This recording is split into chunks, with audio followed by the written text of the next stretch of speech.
Hola, soy Guzmán. Me presento como candidato con Esquerra Unida de Guardamar del Segura.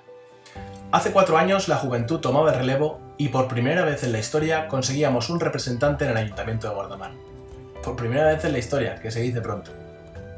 Pero nos ha tocado vivir una época difícil, y creo que es en los momentos difíciles en los que de verdad se elige entre agachar la cabeza y admitir la derrota, o levantarse y demostrarle al mundo que la generación perdida sabe perfectamente dónde está, y que al igual que nuestros padres y abuelos presentaron su lucha, estamos preparados para librar la nuestra.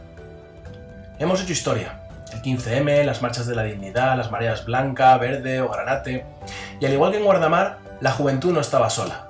Contaba con la sabiduría y el temple de aquellos veteranos y veteranas que conquistaron los derechos y libertades de los que ahora gozamos. Y si su generación consiguió estas conquistas, creo que es justo que nos toque ahora a nosotros defenderlas. Y en las próximas elecciones estamos dispuestos a seguir haciendo historia. Estem d'esquerres.